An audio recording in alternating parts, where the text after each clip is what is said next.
আসসালামু আলাইকুম। আমারও তো ফলোয়ার নাই, যার কারণে হয়তো বা ইনস্ট্যান্ট লাইভে কেউ নাই। তো আজকে একটা দরকারি কথা বলতে আসছি। অনেকের কাছে অপ্রয়োজনীয় হইতে পারে, বাট যে কথাটা বলতে আসছি সেটা হচ্ছে যে আমাদের ফেসবুক, মানে আমরা যেই এন্টারটেনমেন্টের জন্য ফেসবুক অ্যাপটা ইউজ করি, ওইখানে প্রায় 90% মিথ্যা কথা বলা হয়। ঠিক আছে, যেমন কোনো অ্যাক্সিডেন্টের খবর, তারা অ্যাক্সিডেন্টের ভিডিও দেখাচ্ছে, কিন্তু তারা কারণ বলতেছে না। তারা বলতেছে কারণ জানা নাই, বা এ নাই ওই নাই, পুলিশ থেকে কোনো ধরনের সাপোর্ট তারা পাচ্ছে না, যেটা সাংবাদিকরা যারা বলছে। কিন্তু পরবর্তীতে যখন খোঁজ নেওয়া দেখি যে অ্যাক্সিডেন্টটা কিভাবে হয়েছে, সব তথ্য পাওয়া যায়। তো পুলিশ ইনস্ট্যান্ট কোনো ধরনের মানে ইনফরমেশন গ্যাদার করতে পারতেছে না। তো আমাদের বাংলাদেশ পুলিশের উচিত যে যেখানে অ্যাক্সিডেন্টটা হয়েছে তার আশেপাশে একটু ভালো মতো খোঁজ নেওয়া।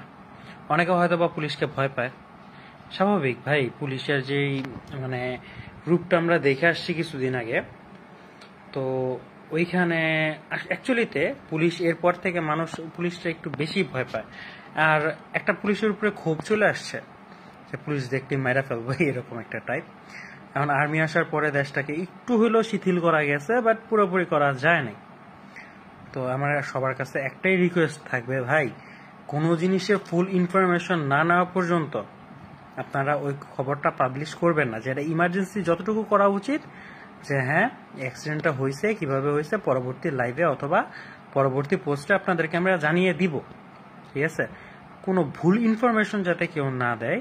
ইদানিং আমার একটা ফ্রেন্ডের এরকম সিচুয়েশন হয়েছে, সে টোটালি মানে সে গেছে একভাবে, রাস্তার নিচে থেকে উপরে উঠতে নিছে, এক অটো এসে বাড়িয়ে দিছে।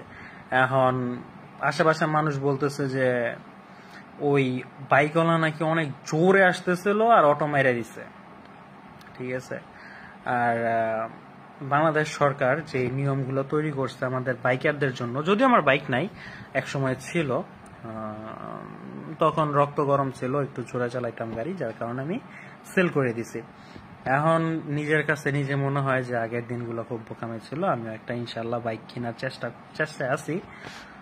তো বাংলাদেশ সরকারের কাছে একটাই রিকোয়েস্ট, যে আমরা যে হাইওয়েতে যাই, আমাদের বিভিন্ন কাজের তাগিদে যেতে হয়।